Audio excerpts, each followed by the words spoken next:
नमस्कार साथियों, मैं दीपांकर राज आप सभी का फिर से अपने इस यूट्यूब चैनल पर स्वागत करता हूं। साथियों, सरकारी सेवारत कर्मचारियों के लिए बहुत बड़ी खुशखबरी है, जिस खबर का सरकारी कर्मचारियों को बहुत लंबे समय से इंतज़ार था, वो खबर आ गई है।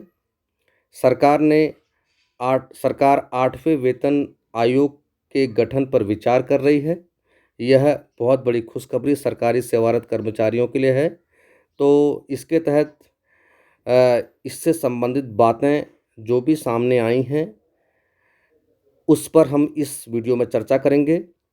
जनवरी 2026 से वेतन में उछाल आने के संकेत मिल रहे हैं और जनवरी 2026 से अगर ये वेतन आयोग लागू होता है, तो उससे सरकारी कर्मचारियों को वेतन में कितना फ़ायदा होगा और उसके क्या बेनिफिट होंगे, भविष्य में उसके क्या प्रभाव होंगे, इन सभी बातों पर हम इस वीडियो में चर्चा करेंगे। यहाँ देखिए, केंद्र सरकार सभी कर्मचारियों को देगी तोहफ़ा, देखें आपका कितना बढ़ेगा वेतन, ठीक है?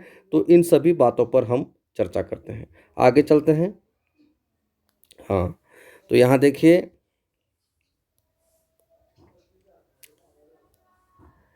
8th पे कमीशन की मंजूरी, सरकारी कर्मचारियों को मिलेगा वेतन में बड़ा इंक्रीमेंट।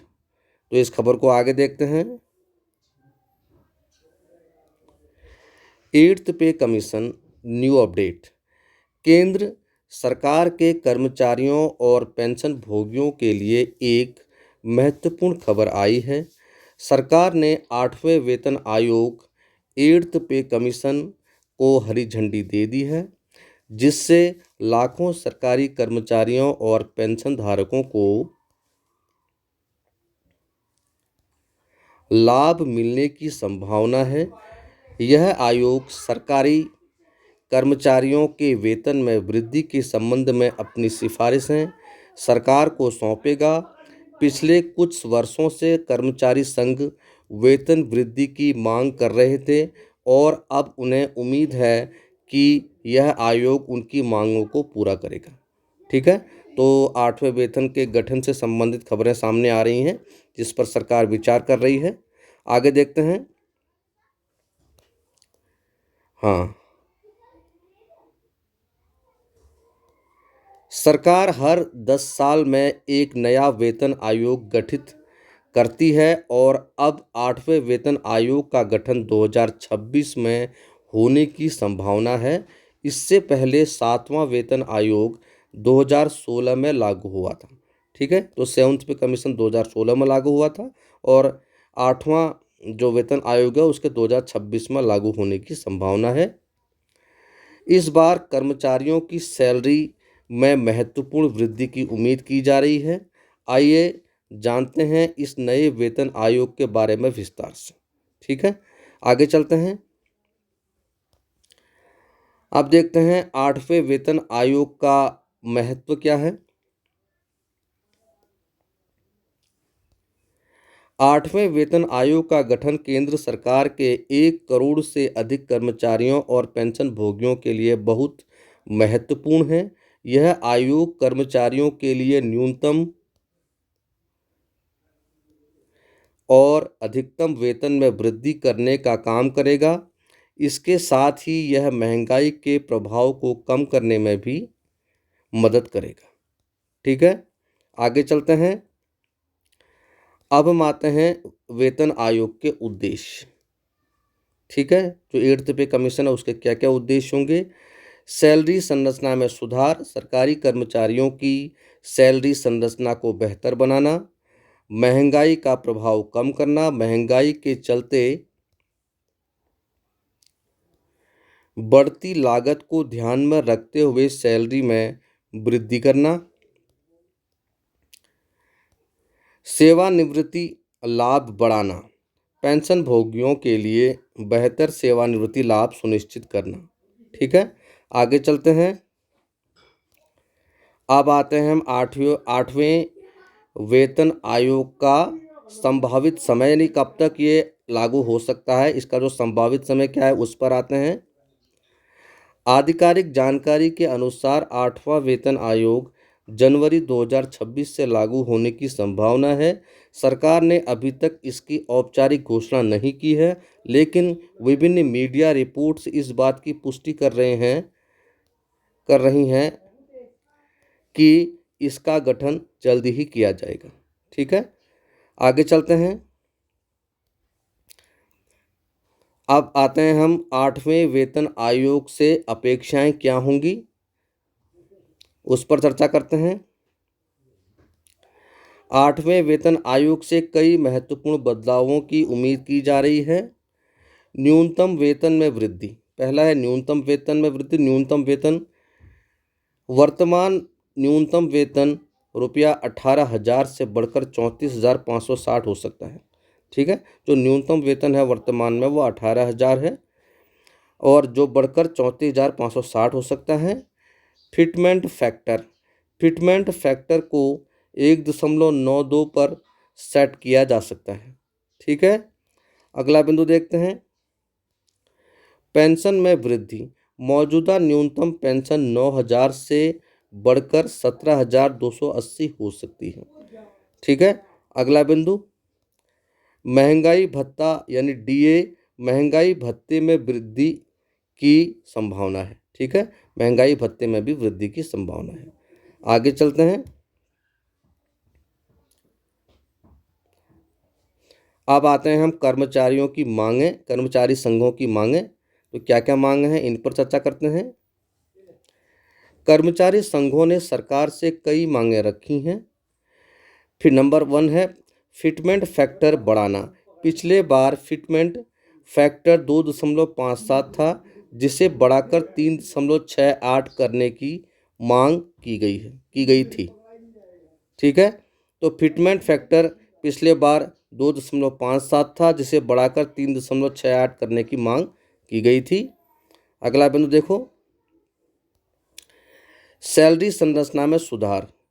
सैलरी संरचना को अधिक पारदर्शी और न्याय संगत बनाने की आवश्यकता है। ठीक है, ये भी कर्मचारी संगठनों की मांग है। अगला बिंदु, सेवानिवृत्ति लाभों का सुधार। रिटायरमेंट के बाद मिलने वाले लाभों को बेहतर बनाना भी इसकी मांग कर्मचारी संगठन काफ़ी लंबे समय से कर रहा है। ठीक है, तो ये कर्मचारी संगठनों की मांगें हैं। आगे चलते हैं।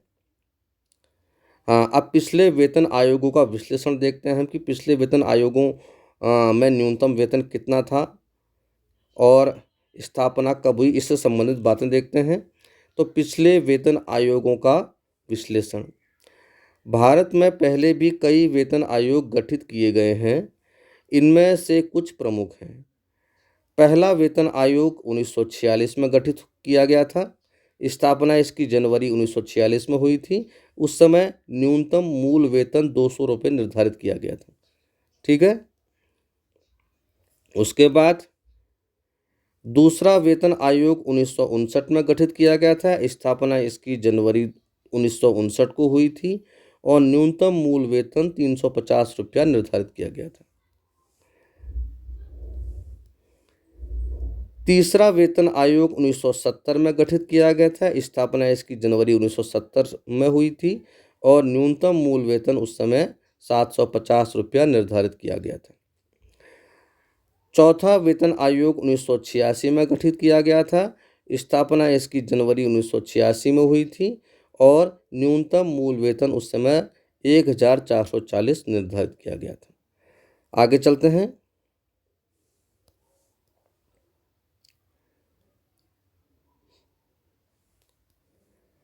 पांचवा वेतन आयोग 1996 में जारी किया गया था।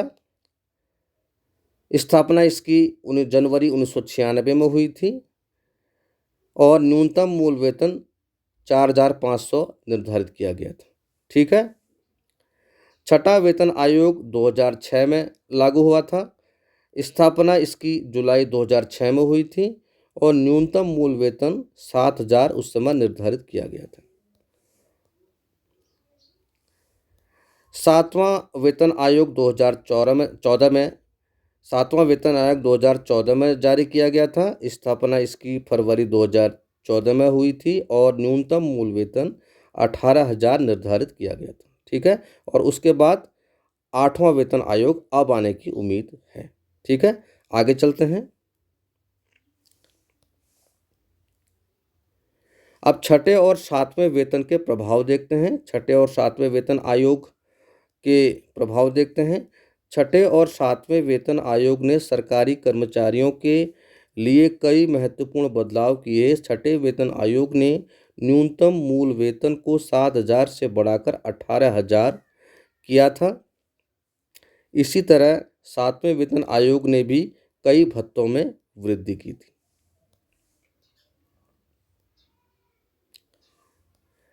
आठवें वेतन आयोग का भविष्य। आठवें वेतन आयोग का गठन सरकारी कर्मचारियों के लिए एक नई उम्मीद लेकर आया है। इससे न केवल सैलरी में वृद्धि होगी बल्कि पेंशन भोगियों को भी बेहतर लाभ मिलेंगे। आगे चलते हैं। कर्मचारी संगठनों का समर्थन। सरकारी कर्मचारी संगठनों ने इस निर्णय का स्वागत किया है और इसे सकारात्मक कदम बताया है।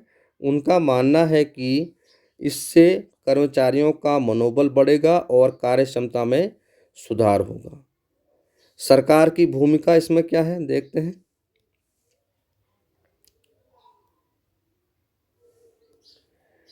सरकार को इस प्रक्रिया को जल्द पूरा करना चाहिए ताकि कर्मचारी जल्द ही अपने नए लाभ प्राप्त कर सकें। इसके अलावा बजट 2025 में इस विषय पर चर्चा होना आवश्यक है। लास्ट में देखिए डिस्क्लेमर, यह योजना अभी तक आधिकारिक रूप से घोषित नहीं हुई है।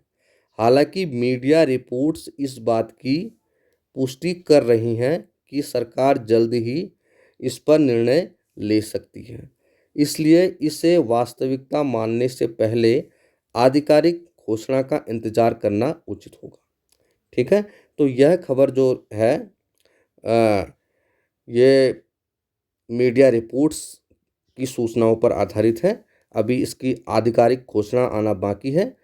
आधिकारिक घोषणा आने के बाद ये इस वेतन आयोग पर हम फिर से चर्चा करेंगे। लेकिन मीडिया रिपोर्ट्स की अगर माने तो सरकार जल्द ही 8वें वेतन आयोग की घोषणा कर सकती है और उससे सरकारी कर्मचारी जितने भी हैं उनको बहुत लाभ होगा।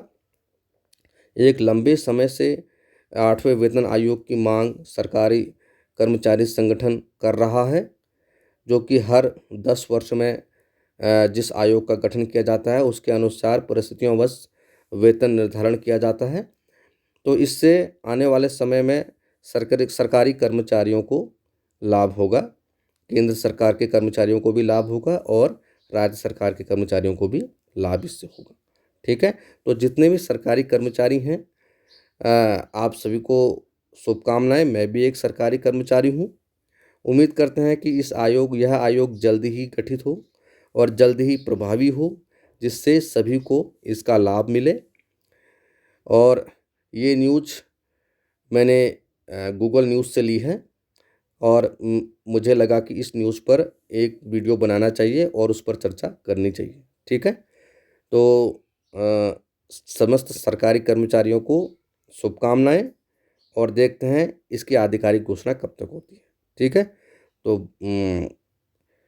बाकी की जानकारी आपको अगले वीडियो में दूंगा। कोई नई खबर इससे संबंधित होगी तो फिर उस पर एक वीडियो बनाऊंगा।